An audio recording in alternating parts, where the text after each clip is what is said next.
Topic C. Plugins and Elementor Pro. In this topic, we are going to talk about plugins. You may ask, what is a plugin? WordPress plugins are PHP scripts that extend the functionality of WordPress. They enhance the features of WordPress, or add entirely new features to your site. Plugins are often developed by people and developers on the internet, and a lot are free to the public. Plugins are essentially like apps in a marketplace to enhance your store in a variety of ways. With WordPress they call them plugins, so that is how I will refer to them.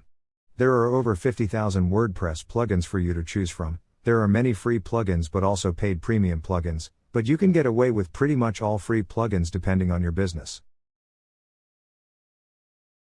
We are going to try and keep things simple here. The more plugins, the more complicated your site can be, and if not done correctly, it may affect your website's code. If you install a whole bunch of plugins that perhaps some are outdated, affecting how other plugins communicate.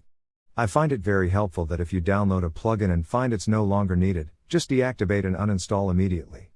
I will show you how to do these things in the plugin section now. To go to the plugins section, click on the Plugins tab on your sidebar. Here you will see the plugins that are already installed with WordPress. To add a new plugin, head to the top and click Add New. You can filter by featured, popular, recommended, and favorites. You can also use the search bar to find specific plugins. We need to install our page builder, so let's do that now. The fantastic page builder we are going to be using is called Elementor. Once Elementor pops up, you can see it's obviously this one with 5 million plus active installations. To install it, click Install Now.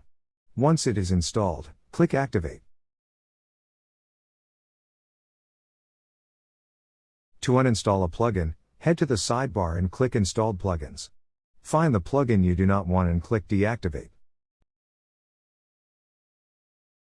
Once it is deactivated, you can then click Delete. If you have not registered for Elementor Pro, you can take the time to do that now. I have included the link to do so in the topic description of this topic. Click that link, register for Elementor Pro single website, and come back here. It's about $49 and is mandatory for this course, but well worth it, and you will see why during this course. Spending time using Elementor Pro will allow you to become an expert website designer in no time. That is it for Lesson 2, Topic C. One more topic and then we get to the fun stuff of actually designing your web pages.